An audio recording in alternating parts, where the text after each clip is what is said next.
Hi, my name's Matt. I'm 41 years old. I'm a keen DIYer and I've been sent the RPI18-0 High Pressure Inflator. So let's have a look.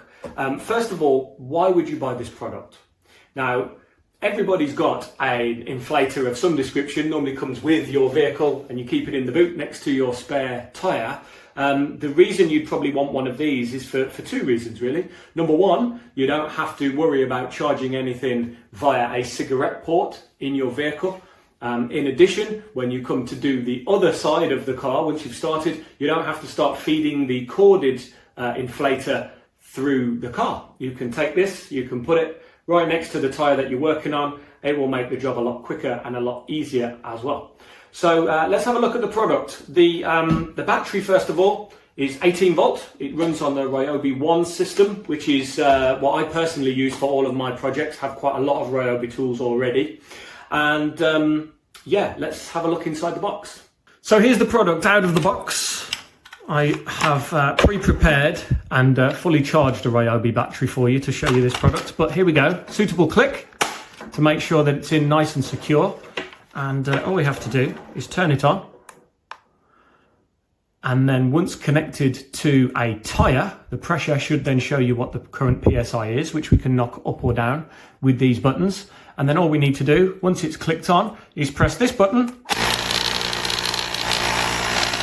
And we'll be able to start pumping up the tyre. So, without further ado, let's go outside and try it out. We are outside. I've just connected the inflator. It shows the current pressure, which is, if you can see that, 31.5 psi. All I need to do, if you can see this, is just press this. The little display at the top goes up to 34, and then I just need to turn it on, and in a moment it'll switch itself off when it reaches the desired pressure.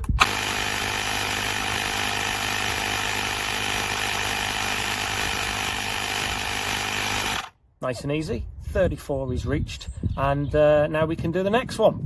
So my final thought, would I actually recommend this product? And I'll be honest with you, I genuinely would. There's two real advantages to this. Not only is the interface really simple and easy to use, but also the time that it took to inflate all four of my tyres was actually very quick. It took me about half the amount of time that it would normally take if I'd have used my usual tethered inflator that came with my vehicle. So I ended up getting both mine and my wife's car done in about the same time as it took normally to just do one of the vehicles. So really impressed with this. This is the RPI18-0 High Pressure Inflator by Ryobi. I'm Matt, and hopefully I'll get to see you on the next one.